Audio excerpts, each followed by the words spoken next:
Creating the aspiration in consumers to want fashion and to crave for the best in fashion and lifestyle, that has to come from a philosophy. And for this, it's imperative that professionals involved across the entire value chain of the fashion industry, so from designers to retailers and fashion journalists, need to create this aura for consumers to want fashion by treating fashion almost as a fetish, if you can call it that, and creating the process around it. So it has to be a holistic approach, because that is what can change the story of how India goes forward. So ladies and gentlemen, I give you the best of the purveyors of creative endeavors. I'd like to invite our esteemed panelists from across the length and breadth of the fashion industry. Mr. Daniel Riborn, Chairman, Embetel. Ms. Malini Agarwal, Founder and Blogger-in-Chief, Ms. Malini Publishing. Mr. Manish Kapoor, COO, French Connection. Mr. Pradeep Hirani, MD, Kimaya. Ms. Priyadarshini Rao, Creative Director, Mineral and Designer, Priyadarshini Rao. Mr. Rajiv Nair, CEO, Celia Future Fashions. Mr. Sumit Gupta, India Representative for Global Organic Textile Standard, and our session moderator, Dr. Vandana Bhandari, Dean of NIFT. Ladies and gentlemen, please put your hands together for our esteemed panelists. A very good afternoon to all of you, and welcome to all the panelists. I hope we can make this an interactive and an exciting session, and that would require some participation from all of you. We are aware that the markets and brands internationally are constantly reinventing themselves, trying to bring out products which are more interesting for the consumer and which the consumer really wants.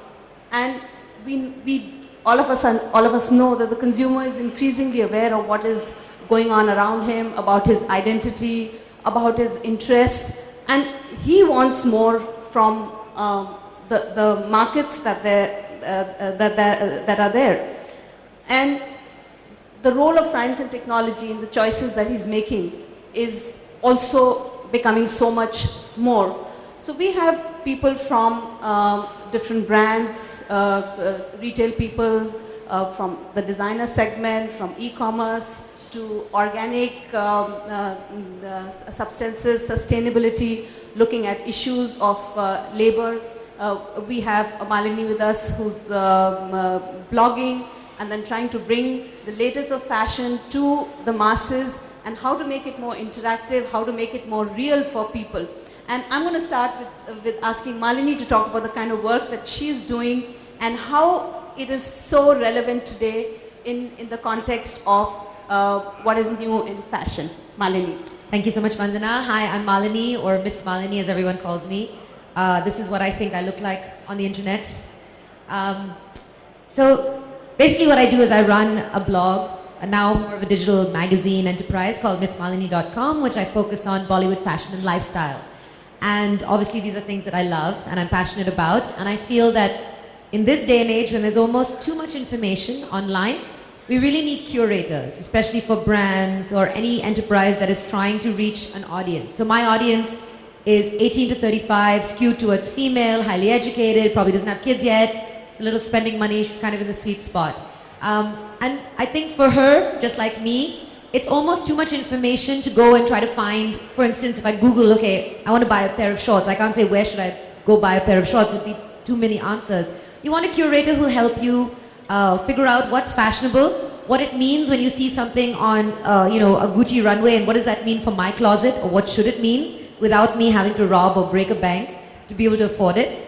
So it's sort of democratizing fashion for the consumer and taking that whole scary couture, skew out of it where you don't know what they're talking about. And so we work very closely with a lot of brands. With French Connection, I'm wearing the dress right now, actually. And a lot of different brands as well, like Flipkart, and we make it relevant. So we see a lot of Bollywood celebrities. People want to see Sonam Kapoor style and they want to dress like her, but they're not going to spend 2 lakhs to do it. They want to look like that in under 10,000 rupees. So sort of piecing together looks and making it easy that in the online medium where everybody already is, and that's where the conversations are happening, they can go and join and be relevant. And one of the things I always tell brands, and one that I was telling you earlier, is that the internet the arena is so different now. You know, where brands used to be very serious about themselves, and I think I gave you this example, something that may not even be fashion related, like Fevicol, for instance. You could create a Twitter or a Facebook handle for them and say Fevicol, part of Pidilite, and no one will relate to it. But what if you created a character for it like Chipku, you know, and Chipku loves to follow you around, or Chipku has a favorite Bollywood star and he's always sort of stalking him, and that's already given that brand a fun identity. And so what we do at Miss Malini Publishing is help brands create those identities and talk to those people, because you want to go to where the conversations are happening, and they're happening on Facebook or Twitter or Google Plus, and you have to go join the party. The party is not going to come to you. So do you think by just going on the e-medium, are you not missing out a huge chunk of the population? Is it more just the educated people that you're addressing? How do you bring it really down to people who want fashion and yet they don't have this medium? So I think what's really interesting, if you look at, so Google's latest report just said 60 million women online in India. And that number is only going to go up. And I think you said this yourself, that the Indian population is primarily under 30. And now there's so much technology that even if you're not on a smartphone, you can check your Facebook on a basic Nokia phone as well. So it's not that they don't have access, it's regionalized as well. So now our next step is to create Miss Malini in regional languages so it's more accessible to the population. And I think it's pretty clear that this medium is here to stay. I never say that I'm replacing print or a magazine, because I still love opening a magazine, or I might like seeing a hoarding. But I think the arena has really grown and really expanded. So I don't think we're missing out on that market. I almost feel like we're pioneering a new one. Very exciting times ahead. And I'm going to ask Manish to talk something about his brand in India and what does it mean? Why are so many international brands coming into India, and why is easy to understand? But what is happening with them, and how are they competing with the brands that already exist? And what does it mean for the consumer who wants something new? So basically, if I look at it as in terms of when you talk of fashion, as in yeah, sure. So it cannot, as in you've seen it globally, as in you can't have a thing wherein as there's somebody who's driving it and as in they just run off from it. As in you need as in people to drive it together. So what is happening today is, when I look at it as in newer international brands coming in, newer people coming into the fold, is actually helping us in terms of increasing the awareness about fashion. As in the consumer today, as in when he sees the same thing across 5 different shops, probably he feels that there is something that he should have in his closet. So basically in terms of new people coming in, new brands coming in, new competition coming in, is basically helping in terms of expanding the whole fashion fraternity, increasing that whole fashion quotient within the consumer's mind. The second thing that's also happening is that in terms of people who have got established, so normally as in what happens is that it's a phenomenon that happens across the globe, where I've seen it in terms of my stints in Southeast Asia and Australia also, that somebody who would come in as in they would first start off with the tier 1 cities, and then because you feel that majority of your consumers lie there, and then slowly as in once you get in competition and once you establish there, as in you look at new avenues of growth and you start going down into the tier 2, tier 3 cities. So what's happening today is that there's competition coming in, and they are coming in primarily into the tier 1 cities, and people who are getting established in tier 1 cities are looking at going into the tier 2, tier 3 cities. So again, as in terms of how I look at it, as in fashion as a phenomenon is again not limited to just small population that's concentrated in the region, of course. It's a phenomena that's there across the 1.2 billion population across India. Probably in terms of a potential, I might say that somebody in Nagpur, the people who would look at me or would look at buying into me are limited, but again there is a whole lot of people across India who are looking at fashion, who are looking at wearing fashion and as in living up to the international trends. I would just make 2 points in terms of most important thing in terms of as in increasing that pace of fashion, or as in getting more people into the fold, is that brands, or as in terms of fraternity per se, as in what we need to look at is, one is commercialization in terms of the concept and the viability of that concept, and second would be in terms of being inclusive. Again, I'll explain it better in terms of taking one example on each. So I'll ask a simple question in terms of how many of us as in, within the audience, as in how many of your mothers were wearing dresses? Could you please raise your hands? I see probably 2 of them. how many of your wives are or your girlfriends are wearing dresses? Probably a bit more, but again, as in probably how many of do you think or how many of your kids are going to wear dresses?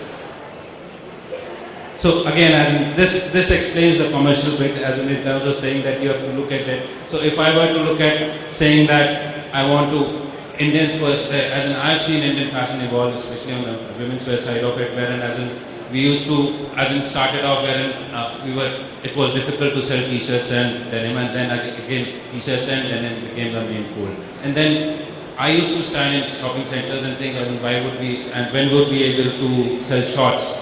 And then again, as in when you go in today, you see that there are a lot of females who are wearing shorts. So again, as in terms of you have to look at an aspect in terms of commerciality of a particular category, of a particular segment, and then say as to does it make sense to, as in terms of create fashion around it or create buzz around it.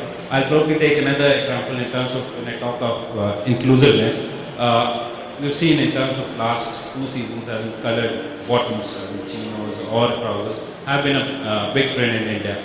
So again, as in if I were to look at it, the reason that it has happened is that it was not somebody wherein top 2 or 3 brands were doing it at higher price points and they were saying that this is fashion. So you have to spend X amount of money to buy fashion. The reason that it became fashionable and everybody got into it because it was available as low as $4.99 or $5.99 in a hypermarket chain, and it was available at 5,000 rupees in the high-end brands also.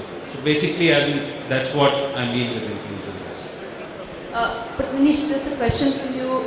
Do you think the Indian entrepreneur has really missed the bus because with well-established brands which understand the whole fashion cycle and they understand the consumer so well, they are all into India. So do you think the Indian businessman has really missed the bus as far as brand making is concerned? I don't think so. How I look at it, as in end of the day, as in when a consumer is buying into a product, and we keep talking of a term called value. So as in, for me, as in the most important thing is value is not about as in being cheap. It is the inherent value that the consumer feels that he is getting out of from that product. So if I look at it for a female today, as in $2,000 LV is value to her because she feels that she can probably use it 100, 150 times. Again, as in if you look at it, the same female, as in if given a choice between a $100 dress at a brand X and a similar looking $20 dress at a brand Y, she'll probably pick up the $20 dress because she feels that that's value for her. So that way, if I look at it, main important thing is the product. And how I look at it, as in, even if you look at the success stories of international brands in India, brands that have been successful have been able to do it when they've had local management. So it is the Indian guys who have made them great. So I feel, as in the Indian entrepreneurs, Indian brands also, as in they know their consumer better than anybody else. And as long as they are able to deliver that product, which gives that inherent value to the consumer, they would succeed and they should succeed. I'm just going to ask Priyadarshini a question. Priyadarshini, you have been a designer and now setting up your brand of your own and opening stores.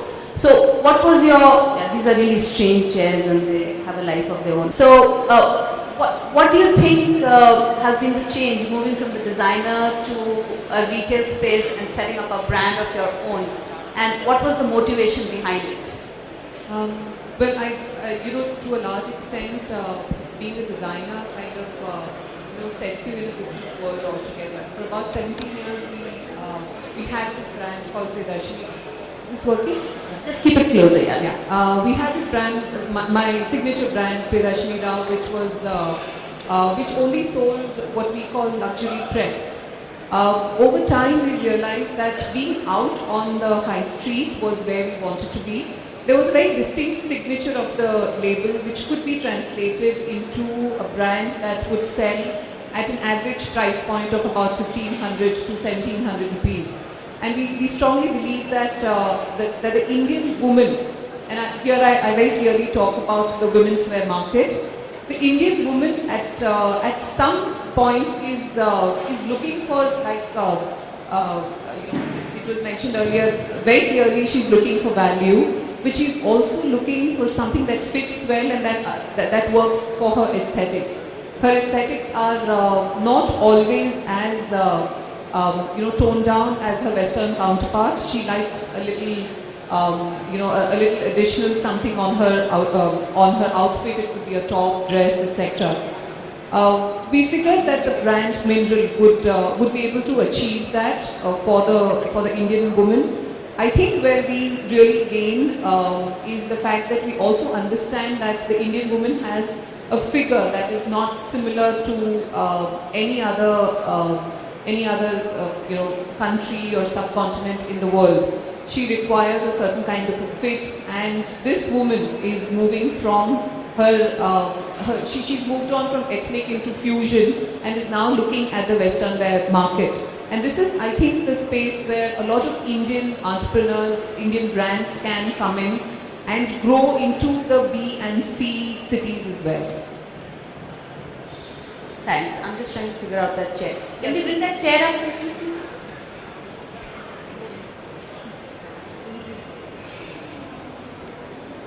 So I think that's a great example of that, designers really examining what an individual identity and a particular market needs, and then moving on with that. I would like at this point request Mr. Hirani, who's going to talk about what trends are and make a very interesting presentation on what irks the customer, being in the design and in the retail segment. What annoys customers, that type of customer when he comes into shop. So he's going to show us something which he's developed, and I thought it would be interesting to share this presentation with all of you. Mr. Hirani. We're talking about the future of fashion. It's clearly digital. This is the only way going forward, and this is what's going to change fortunes of all the high streets of the world. Okay, the biggest dent it's going to make is on real estate. This is the beginning of the death of the high streets. No more Champs-Élysées, no more Bond Street, because the high streets are going to come on your phone. Okay. Does online retailing really mark the sunset of brick and mortar stores? Okay. Online retailing, the advantages are, of course, convenience, variety, accessibility, and all of that. Okay. You'll soon see signs of store locating at a new address called www.xyz.com.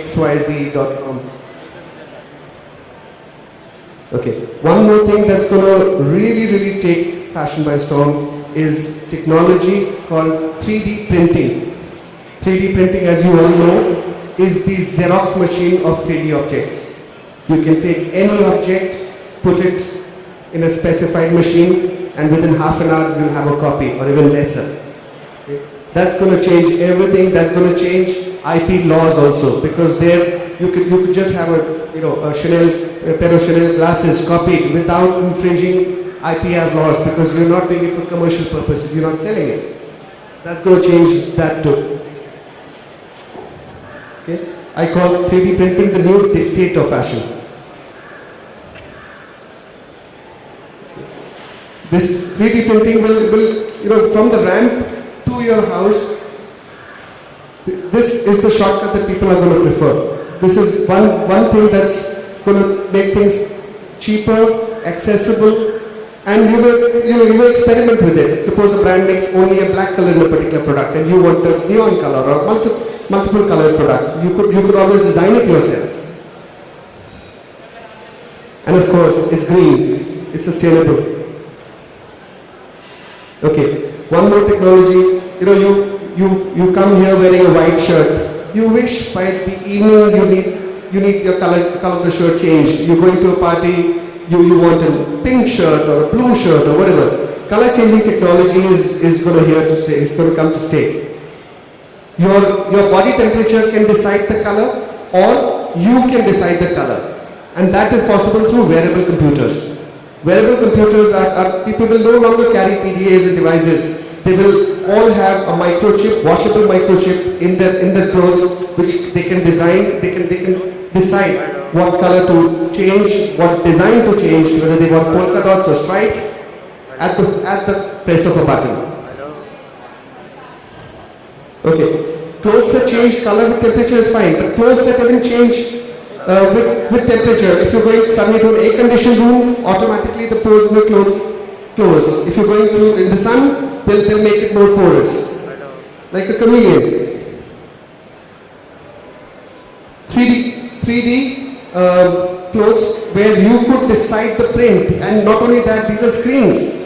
What you see right now, these are movable screens. So you could have something. You could have an image. You could have an advertisement. You could have flowers. You could have whatever you want, whatever you decide on that dress. So if one dress fits you perfect, you could just design it to wear it in different forms. Okay. The biggest takeaway here is that in the future, the designers are not the only ones who will call the shots. The designers have to have an engineering degree. So it is going to be a collaboration of engineers and designers together, which is going to make it end. Technology and fashion have to bridge it in future. Okay, this is another concept that has been developed by us. It's called a virtual trial room. We are in the process of making the world's first virtual trial room. The biggest problem about shopping is time, traffic, and trying in a trial room. In a 2 by 2 feet by 2 feet square feet space, you are supposed to change 5 times and make the decision of buying or not buying in that space. That is very cumbersome, because for a man it's okay, but when a woman changes clothes, her hair, her makeup, everything goes for a toss and she has to fix everything back. So what we are doing is, we are doing the world's first virtual store, which is being launched at the Delhi International Airport. It's Karmik. This is how the store looks like. But here we don't have clothes. In this store, instead of clothes, we have iPads. And every iPad is locked to a particular garment. Okay, I will show you the shopping experience now. Okay, the client comes in, she is guided by the voice operated LED. She goes towards the hangers. I call these iPads as hangers. And she's browsing. Suppose she likes this yellow outfit. Instead of saying add to cart, she says add to trial room. When she goes to a trial room, this trial room does not have mirrors. But whatever she has liked is beamed across the screen.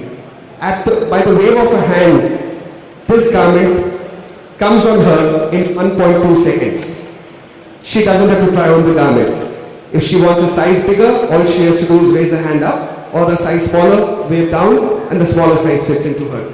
And if she wants to see the next garment, all she has to do is wave towards her left, and the second garment comes in, and so on. By this, an 80-year-old woman can try on bikinis or a bridal outfit without having to do anything. Okay, not only that, we are in a world which is connected, we are in a world which is reciprocal. If she likes a particular outfit, she wants feedback, she can just put in her Facebook password or a Twitter password, and the garment goes on her Facebook, and the responses of her friends come on the left wall immediately. Okay, now she says, no, this is a con job. I want the touch and feel, I want to try it out, I'm not going to buy it like this. So she goes out, meets the staff, and tells her this is the dress that I want to touch and feel. The staff goes to the storeroom, gets the outfit. We have all the outfits, but they are not displayed. She gets the outfit and she goes to a normal trial room and she tries on, and there she is. Okay? This is what we are doing. So there are a lot of such initiatives that we are doing to bridge the gap, to make sure that the experience is enhanced. As a company, we made a decision, 2018 onwards, we will not do a single store. We will only work on our e-commerce sites. We'll only work on making the experience better. This is what we have in plan. Pradeep, I have a question there, as in terms of wherein I do believe that e-commerce is the future and technology has to come in terms of supporting retail, but at the same time, see it everywhere else, and it's going to pan out the same way in India, I believe, wherein as in e-commerce is just a media in terms of or technology in terms of whichever way you use it in terms of supply chain, logistics. It's only a media in terms of getting in more consumer and improving your efficiencies. Nowhere in the world, as in will it ever happen that high streets are going to die, brick and mortar stores are going to die. So in fact, if I look at it in terms of the Indian retail story, I think probably we made a mistake back when we started, wherein when everybody in terms of the international brands that came in, they said that freestanding is the only way to go, and we only open up our own stores, and the mom and pop stores, the MBOs, as in they are of no value to us. Today we realize as in most of the brands have gone back and realized that what we call as in there is a lot of talk about that whole omni-channel retail. So it is a combination wherein as in you reach out to the consumer in the best way possible, which could be a combination as in of a freestanding door which is on a high street or in a shopping center, or you reach it out through in smaller cities through multi-brand outlets which are catering to the local consumers there, or e-commerce. So I believe as in very, very clearly that no way is ever going to happen wherein as in that high streets or as in the brick and mortar stores are going to die. Probably it can happen for a particular category or a group of categories, but especially on the fashion side, wherein end of the day, even on as in when you're talking of your virtual store, end of the day you are talking of a hand-feel experience wherein the consumer actually wants to try on the garment. So I don't think that brick and mortar high streets are ever going to as in just get wiped out. I agree with you partly there completely. I mean, I don't say brick and mortar stores are going to go off completely. But right now, instead of selling spaces, they're going to become experience spaces. That's where a customer can go and communicate with the product there. They can get more information. But then if they want to buy it, they don't want to go from shop to shop. They want to compare it at the comfort of their armchair. That comfort a brick and mortar store can't give. So yes, I agree that it's not the end of it, but it's the beginning of the end. Yeah. Mani wants to say. Sorry. Hello?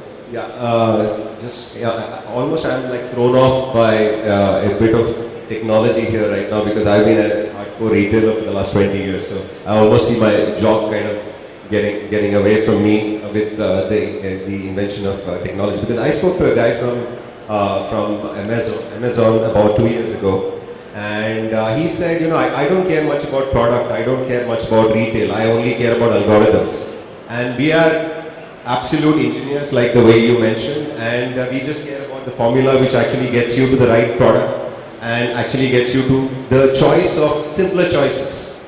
Okay. So what happens? What happens in a country like India? At one end, we are talking about millions and billions of job losses that are going to happen because of FDI and lots of retailers coming into India and stuff like that put together, and talking about a model which hardly needs any people. Obviously, e-commerce companies today are employing millions and millions of people, but I'm sure there's going to be a cost effectiveness drive that's going to come in some time, which is going to say the fact that we can't afford 10,000 people to run an e-commerce company. So I'm just wondering that while digital technology is important for a country of 1 billion people, is it necessary for us to completely change our model? Except for, I would say, certain specific areas. I would say, in your case, it's high design product. But when it comes to mass consumption fashion and democratization of fashion, can you really afford to move from one extreme to another? We are actually moving from a slow train to a highway and immediately trying to be on a roller coaster, which seems like a little scary to me. So I don't know what your views are on that. I mean, I just come from a content perspective and a consumer because I'm a girl and I love shopping and I do love to touch and feel my clothes as well. I think that we should stop always competing and looking at it as one has to replace the other. I think this is an expansion of the business, and I think that while I would still love to go into one store and try the clothes on, I would as much love the convenience that in a pinch I can go online to a Flipkart or a site and look at 800 stores because I know I'm looking for a pair of shorts specifically. But obviously you will have specialty stores for specialty garments where when I'm going shopping for my wedding, I'm not going to do it online. I want to have that experience for it. So I think that the key here is to look at expanding the business. Obviously the population is growing, the younger population is getting older. So I think there is room for everyone. Yeah, so I think while I would agree with all of us are saying the same thing, there is going to be technology, there is going to be digital media, but they will engage the customer. At the same time, I do hope that the personal touch does remain, and we've seen that so many things where we moved way ahead and then people want to look back to the roots. So there may be a sudden jump and a leap, and where we want to be in that arena, and then we'll say, oh my God, that was so much nicer. Actually, having some retail therapy, like for women, it's like going and just trying and enjoying the outing out. So that is always going to remain somewhere. So people may experiment with it, people may do it for a bit, it may become a part of our existence, but this will also always stay. I'd like to request Sumit to, at this point, talk about how sustainability and organic is so important in today's environment of manufacturing, and if you can just briefly elaborate on the kind of standards that are there in the country, and why should we be making these more stringent and being more careful about them. And we've just recently had this incident with Primark in Bangladesh to make sure that we are not headed that way. How are these things important to us when we are trying to create the next fashion revolution? Yeah, thank you. The flip side of the fashion is that fashion industry is the second most polluting industry after oil and gas. So, in the production of a normal t-shirt, almost 8,000 chemicals go into the manufacturing of a t-shirt. While we manufacture these textile products, we should not be ignoring the most important aspect of our lives, which is the environment. And another very important aspect of all our wardrobes, which is a very silent one, we don't realize it, is the worker. So, there is definitely a need for certain standards to be followed. GOTS is a very good standard in that regard because it concentrates on the organic fiber, which is free from pesticides and harmful chemicals, and all the dyes and chemicals. As we know about natural dyes, this is something that even if a synthetic dye qualifies the requirements set forward by GOTS, which includes toxic, non-toxic, they should be non-toxic and biodegradable.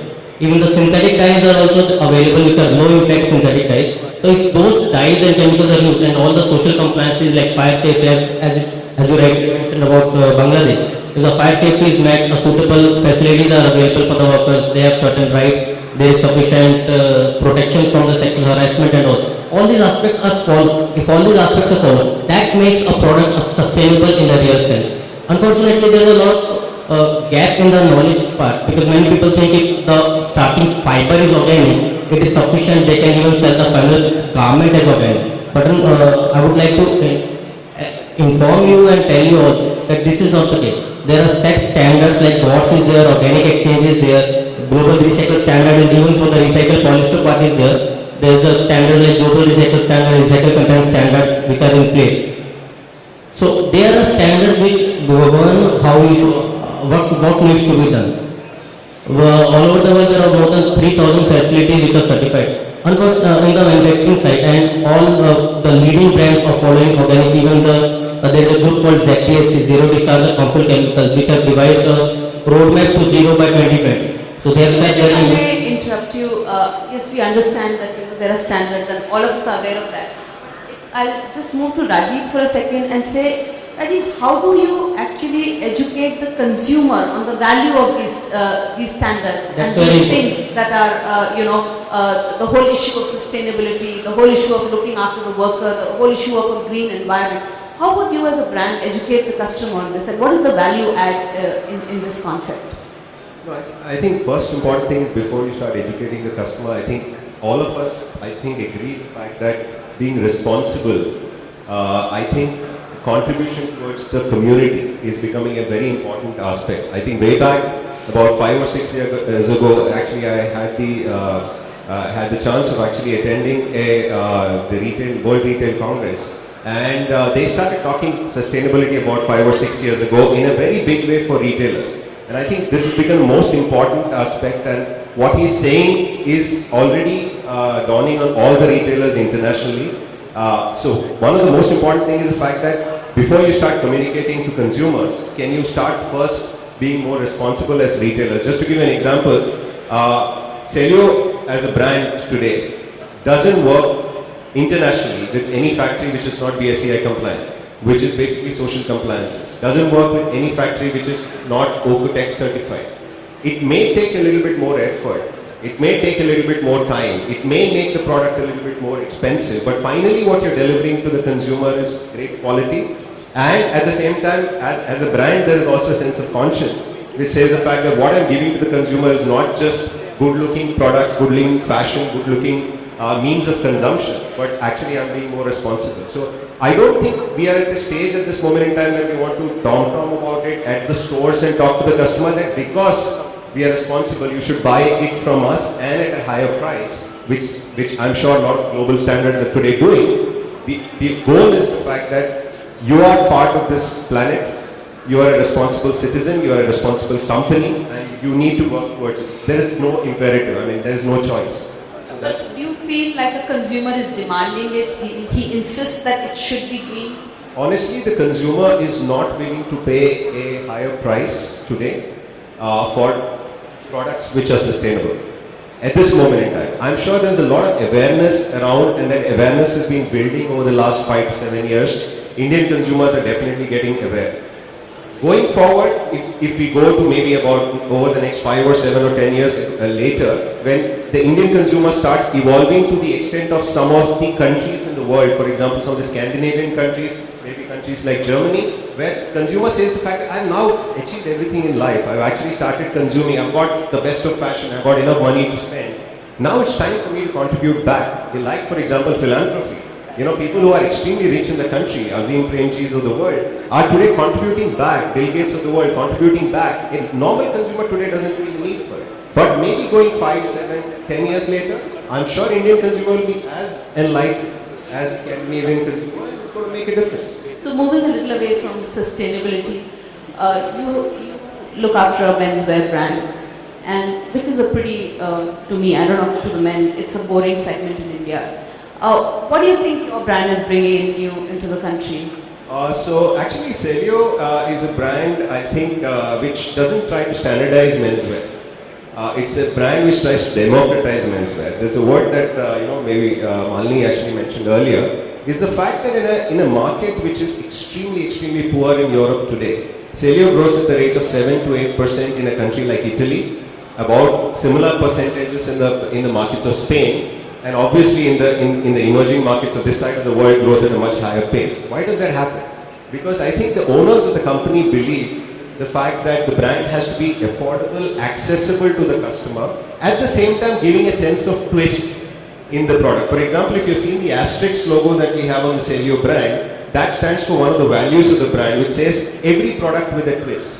So there, only a designer will be able to understand that there is an extra twist in every single garment, but that's something that we are saying is an extra value that we bring to the consumer. Secondly, because it's been a standardized environment, most of the erstwhile brands in India have been working like Tata Motors. Okay, I don't want to offend anybody from Tata here, but for a long period of time, most of the products that were made for the Indian consumer in the automobile sector was created with saying, let's keep quality at a particular level, let's give a good price. After use, anything goes wrong with the product, doesn't really matter.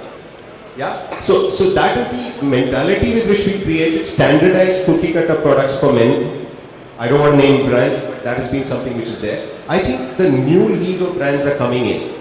The new brands which are talking about individual style statements are coming in. And the Indian consumer is going to get more and more exposed, which means more competition, which means better products, which means better designs, and I'm sure better excitement in terms of fashion. So you think creativity is going to be the force for the future? Honestly, when I hear so much about technology, the first thing that I actually say that the core of any product is creativity.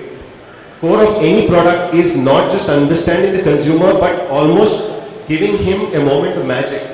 And that moment of magic comes from design. And one of the things that is really not happening in the market today with Indian brands and why they are not successful, and that was one of the questions that we discussed yesterday, is the fact that nobody is willing to invest in design.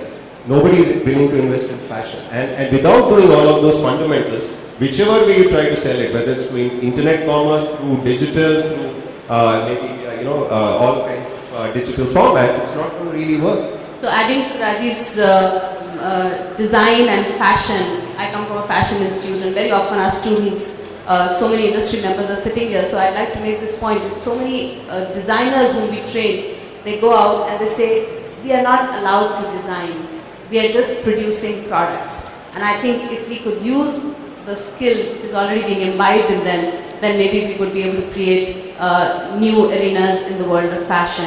So, Daniel, if I'll let you have your say before we do some inter-questions and open the floor for questions to audience. Daniel is from the e-business, and I'll just let him speak for himself about the business and how it's making an impact in the world of fashion. Thanks a lot for that. Maybe I'd like to contribute something to sustainability. So I think in Germany, most people their rack are full of clothes, so there is more or less no need to buy anymore. So and I'm totally agree with that. Of course, people might not buy because it's more expensive.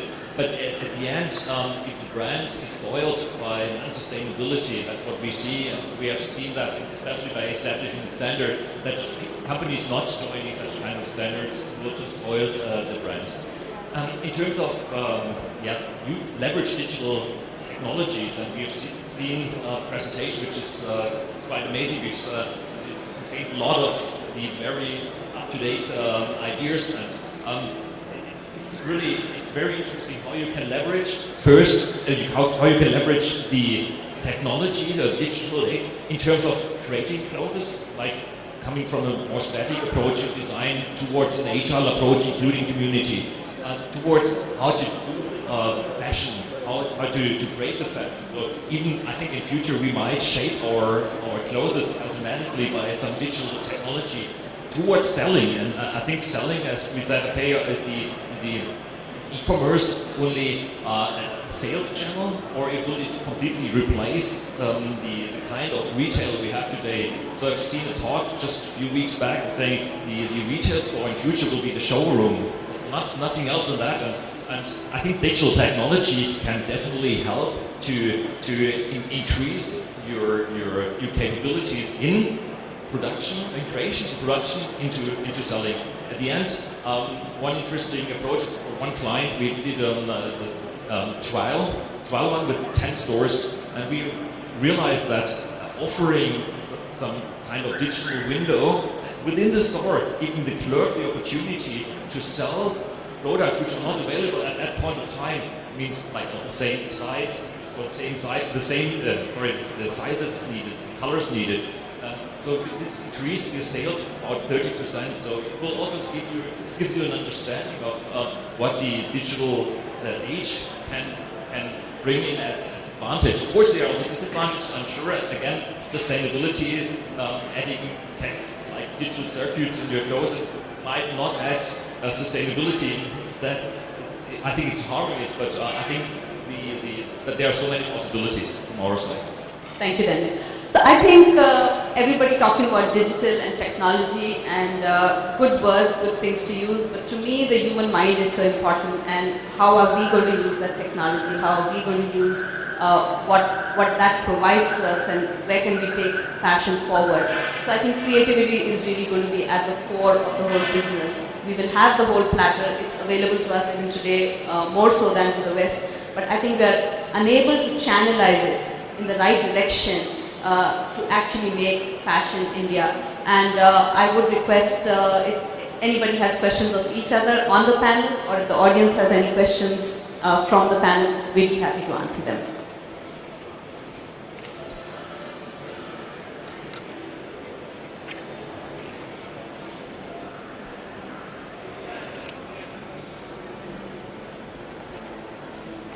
Do we have anyone here who's moving mics?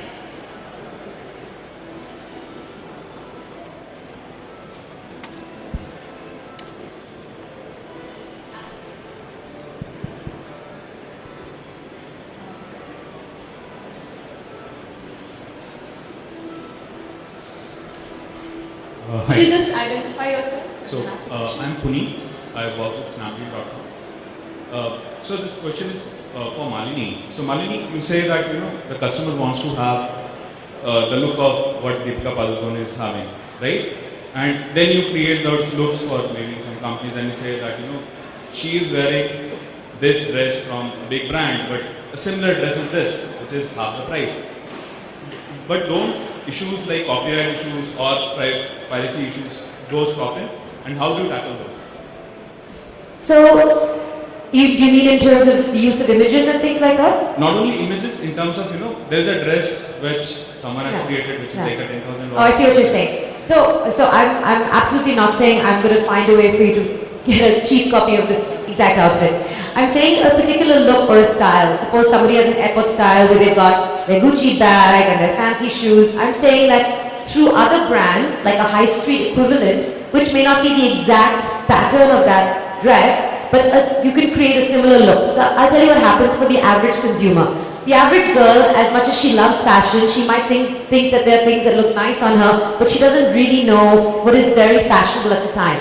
So as a curator, as the blog, what we do is create looks that we say are in fashion right now based on what's happening across the world by trendsetters, and how you can create that look in your own wardrobe for less. So there's no copyright issue, one from images, because we actually have our own photographers take our own images, and a lot of these pictures are obviously taken at press events and promotional events. But we're not copying that outfit under and creating a fake brand. We're saying that there are a lot of brands that are in your affordability range, which you can combine to create a similar look as your favorite actress. So you could look like Deepika looks, but in a lot less. I mean, that's valid, but how does the brand take it? I think that question revolves to the... How does the brand take it? Well, I mean, I think, so we do all the range. So we've done, a campaign for Gucci, which was the elevator campaign, how you pose and we did a whole campaign with bloggers around the world. I mean, there's a lot of brands that I work with sitting on the panel here, and I think that the brands are pretty happy to be put into the context of the consumer. Because, for instance, like a French Connection might have a whole bunch of dresses that are popular this season, but how do you make that relevant to the reader? The reader wants to know, so part of the things we do is say, we spotted so-and-so celebrity wearing a French Connection dress, which is part of the reason marketing, that's how marketing works as well. And then we can say that you can create these looks and combine this to have a complete outfit, and what shoe would go with this dress. So that's what a lot of brands come to us to do.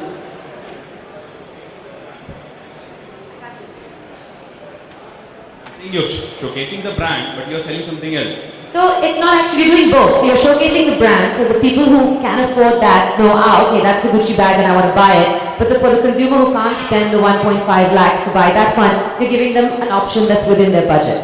So we've never had an issue with the brand saying, oh, you're telling them how to afford this look for less, because I think they're fairly aware that their 1.5 lakh shopper is not the same as their 5,000 rupee shopper. They coexist pretty comfortably. Via media for styling people. It's not about copying brand, it's about styling people and what is latest in fashion, bringing it to people.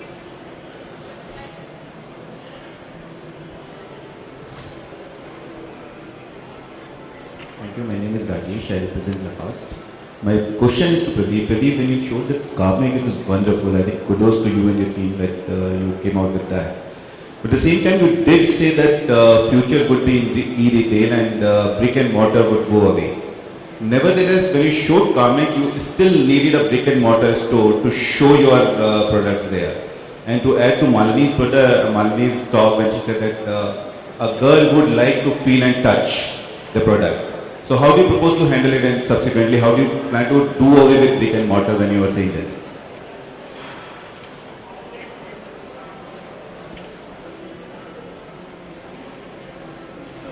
Hi. What I showed you is a hybrid model between a brick and mortar and a click model. Okay, so we don't move straight from brick and mortar to the click. It's a transition, and right now we have the process where the client goes through the clicks and ultimately wants to feel it. But gradually, when she's used to it and she says that she doesn't feel the need for it, we're going to do away with the brick model completely. Okay, that's wonderful. But at the same time, aren't you scared of your IPRs getting lost somewhere, because you said the people can upload it on Facebook? So other people would be able to see all your products and they might copy it. Although Malini did say that she gives Gucci bags and gives a cheaper version to others, and that's in sync with the thought. But I don't quite agree with that. But given your products, if a customer is able to upload everything on Facebook, so other competitors who are looking for designs, they might replicate your cheap designs for a cheaper cost. So wouldn't that hurt your brand subsequently?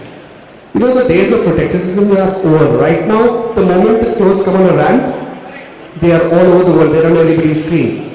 So that we have to not care about that. We have to care about making more and more people aspirational. Imagine a client putting her photograph with 20 designers' clothes on her, and she uploads it on Twitter or Facebook or wherever. Imagine the kind of interest or aspirational interest that she could get from her friends, which could translate into sales.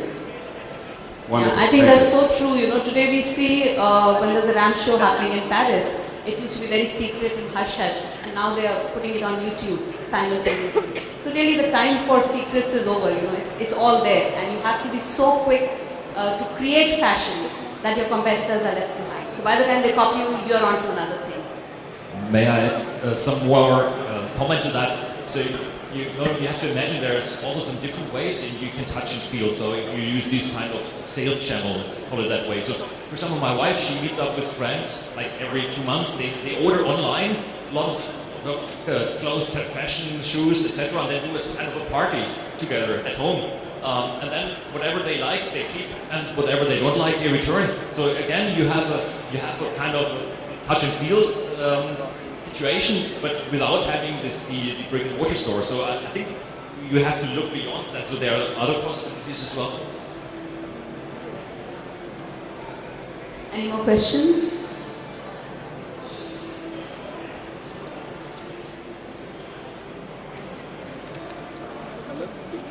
I would like to ask digital technology changes color and which feels so amazing.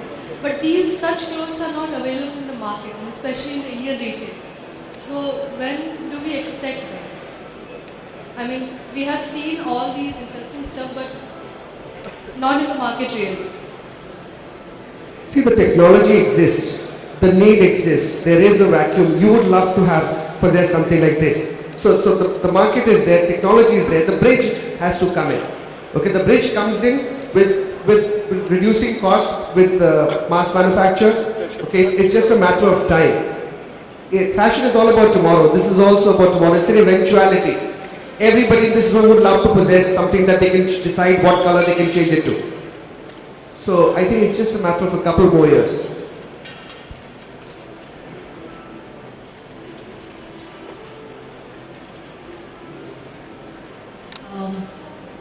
One more thing, Vandana, is you're all talking about e-retailing and the fact that it's the future of fashion.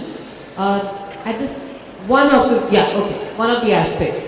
But on the other hand, a lot of retailers are going back to the experience. We've been really working hard to make up our windows look fabulous, and the whole shopping experience, the very attentive staff, etc. I think there is also one aspect that's going back to what we call vintage retailing. And we're looking at anthropology, at free people, across the world. And these are the guys who are talking about a very bohemian culture. And so it's amazing that two very different aspects are what we're looking at in the future.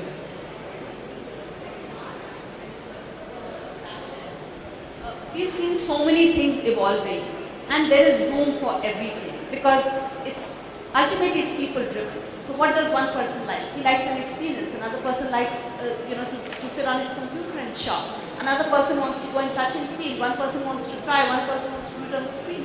So since we are dealing with people, every format I would think it still exists. It just continue to exist. In fact, I would say, if you look at it, especially on the super premium, the luxury side of the business, in fact, that age-old thing of home shopping is also coming back. So you do have brands, in terms of the high-end brands, wherein they are encouraging people, wherein they would go to homes and sell shop and sell stuff, similar way that you would do in the age-old days, wherein if you were to have a marriage in the family, the guy would come in with saris or shawls or whatever. So all those things, and if I look at it the most important thing is that how do you reach out to the consumer? And there are multiple ways. There's no single way that is right or wrong. End of the day, all of this would coexist. At the same time, retailers would need to refine their strategies to ensure that they reach out to the consumer profitably. Because the other important thing is that you just can't keep opening stores or investing on technology and then say that profits are going to come in over a period of time. So I think the most important thing is that how do you ensure that you reach out to the maximum amount of people, and at the same time you do it within your resources and as in make money for the shareholders. Hello. Hi, I am Rajesh from NIFT. This question I would like to ask Mr. Sumit Gupta.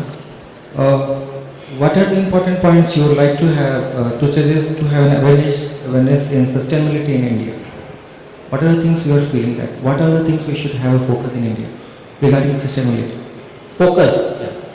What are the important points you would like to add regarding the awareness in sustainability in India? Availability. Yeah. Actually, I took the mic from him to talk about the same thing. As you rightly pointed out about, as we are talking about the technology and all the color changing clothes, there is a gap. Similarly, in the sustainability and in the organic textiles as well, there is a sort of gap which is there. The manufacturers are available. You know, we have got more than 1,000 manufacturers who are making international quality clothes and exporting it. When I talk to them, sir, why don't you sell something in India? Oh, nobody pays. That I got a very pessimistic response that the consumer is not ready to pay. People are not aware. So, on the part of the Indian brands and on the part of the Indian retailers, there is a sort of gap. And I'm working down. One of the reason I came here on this forum is one of the efforts which I'm putting in to bridge this gap. So we need more Indian brands which come forward to buy, manufacture and make the things available in India in retail market instead of just putting on the focus on exporting it. And secondly, even the retailers have to come forward and demarcate a place for sustainable, for the organic, and of course, further need is required to educate the consumer. Definitely today maybe we can say there is a difference of 10 to 20% of the cost might be there, but as more and more, as you rightly put, as more and more players would come in, the competition would be there, and even this premium or this additional cost might, this additional cost might be, might neutralize, and we can have eco-friendly products at the cost of the conventional ones in coming year, if we really have sufficient brands coming into the picture. Thank you.